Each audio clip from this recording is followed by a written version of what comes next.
Hey, what's up, everyone? Now, before you teleport to the comments to shit on me about the title, I'd first like to reiterate my point clearly. Wuthering Waves ruined me. It absolutely ruined me. And now, nothing else in this life is going to live up to that standard. That's right, after just 3 weeks of playing the game, I officially self-declare myself as a D1 Wua Glazer. So in this video, I'm just gonna be going through 5 points on why Wuthering Waves is a game like no other, and why Cruel Games might have just served a Michelin level dish to the entire public for free. Real quick, I do want to mention that I stream sometimes on Twitch. You can find me on twitch.tv/it's foolish. So I stream my gacha story, endgame, HSR, Genshin, Wuwa, all that type stuff. So that's gonna be it for the plugin. Now back to the video. I've got myself 5 reasons here, and point number 5 is actually the reason I wanted to make the video in the first place. And I really can't stop reiterating this point. It's because of this point number 5 solely that I would really try my best to push the game onto other people. So stay tuned to find out what I'm talking about. Alright, that's enough stalling. Let's get straight into the actual points. Point number 1. The incredible quality of life features. First of all, Wuthering Waves has incredible quality of life features, and ever since the get-go, from downloading the game, the first thing you realize is the stamina feature, which only drains when you're in combat. The climbing, the running, and the mobility in the game is super smooth, and it's probably one of the top tier types of movements you can find in a open world RPG, if I'm not mistaken. And secondly, the flight function. Holy crap. Now, I've heard that before a certain version, you could only fly in the Rinasita sections, or like essentially only half the map. The earlier sections, like Huanglong and Black Shores, you couldn't fly in. But now as a new player, I've been able to fly everywhere since the very beginning of the game. And frankly speaking, it's kind of changed how I play open world forever, because every time I log into Genshin, I press T, which is the flight button, expecting something to happen. And I just get reminded that not every game has such a great quality of life feature. The flight feature is so useful to cover distances and explore, and just get to places that you need to be. And that actually links to my next point, which is exploration. Exploration is made extremely easy and convenient because they put an interactive map in the vanilla game. So I'm talking about, of course, the loop mapper, which is one of the easiest gadgets to obtain, and it is also extremely easy to use, and it is really useful as well. So once you have the loop mapper, it basically locates that precise location of chests, and it is so easy to explore in a vanilla setting because some players like me don't really like using interactive maps, and instead of searching using third-party tools, you can actually just use the in-game feature to easily find chests and get your exploration up, and also farm airstrikes. For example, in Genshin Impact, before about a certain version, the treasure hunters were really crap, and personally I explored my Mondstadt, Liue, and Inazuma to 100% without the use of any third-party softwares, and just saying, doing it vanilla was such a pain. But in Wuthering Waves, it's just completely different. So I'm glad that it's really good that there isn't this issue in this game. Finally, for quality of life, it's gonna be banners. The banners in this game are absolutely insane. The banners are guaranteed 80 heart pity, and the second crazy thing about banners is the weapon banner, which is literally guaranteed. That's phenomenal. We went from 2021's Genshin Impact having no eventual guarantee for a R5 limited weapon to having one guarantee in 400 boosts in Wuthering Waves.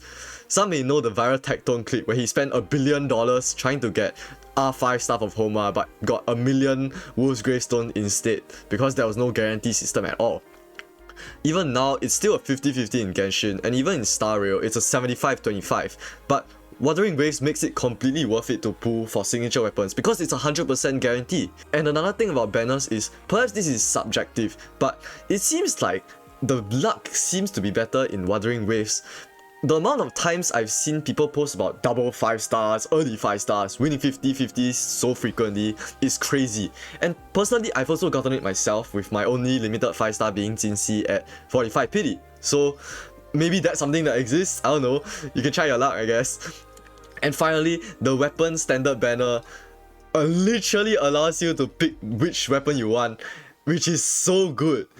And with that, even standard pools are useful.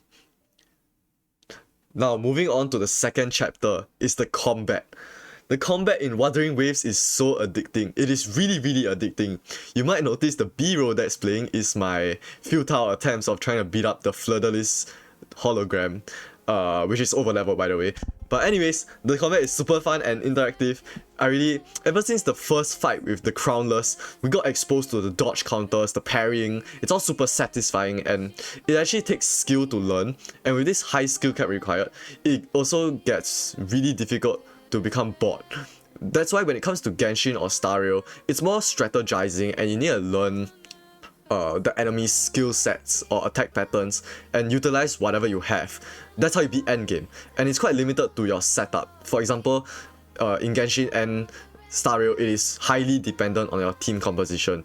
But the difference with Wuthering Waves is because of the dodge and parry mechanics, it's much more reaction based, and the results can vary a lot depending on user performance. So it's more about adaptation, and it takes a lot of practice. So it's really cool, and I haven't played a gacha game with this sort of combat before, so yeah. Now, for the third chapter, it's gonna be the beautiful graphics and scenery. It's just kind of phenomenal. Yeah, it's really, really nice to look at. These are some locations that I think are really pretty. Do note that I haven't actually unlocked every location. I've only just ended the 2.4 quest, so there's still some areas in Septimon that I haven't unlocked yet.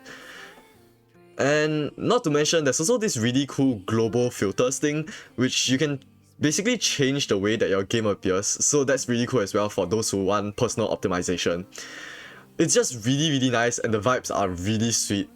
And honestly, one of the most prominent points about the game's scenery is the sky. The sky in Banyan Forest, the sky in Alvarado Bank, the sky in Evanolium, the sky in Septimon's main city. It's super beautiful all around. Now, moving on to the fourth chapter. Now, this one is the one that actually got me into the game. I'm not gonna lie, and it probably also got me a lot of people into the game. The stupidly beautiful and attractive characters. I'm not even gonna say anything. Well, of course, apart from women, there's also men, right? But I play this game for women, so why would I want to pull men?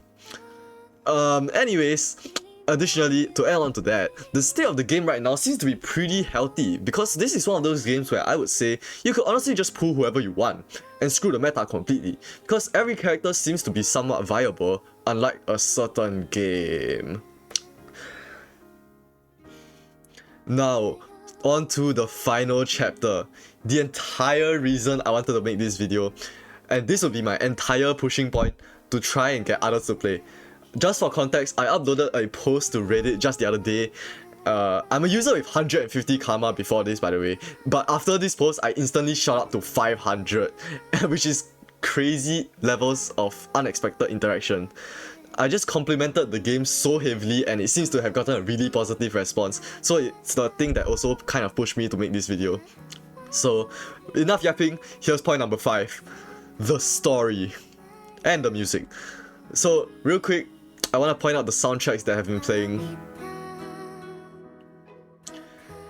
So, these soundtracks are my personal favorites so far, because do note, I'm only at 2.4. So, in the beginning, the story was a little bit rough, but after the version 2 stories, or heck, even after the 1.3 quest with Black Shores, it's just like the quality of stories skyrocketed. And the Katatia quest and the Lupa quest recently have also left a crazy good impression on me. It's genuinely insane. I've never wanted to marry a character this badly before. Anyways, moving on. What's crazy is that compared to other games, okay, perhaps this is a little close-minded because I've only ever played Honkai Star Rail and Genshin Impact, so I'm really familiar with the way Hoyoverse operates. But I've seen these clips from this creator called Shy Guy High, some may know him, where he compares some Wuthering Waves and Genshin dialogue cutscenes. Dialogue cutscenes, not cinematic cutscenes, literal dialogue cutscenes. And it is literally on a different level, a completely separate echelon. Okay, every second I sat through the Katatia quest and the Lupa quest, the characters felt so alive, it felt so immersive because they had genuine expressions, and I feel like that's something that no other game has provided to me before.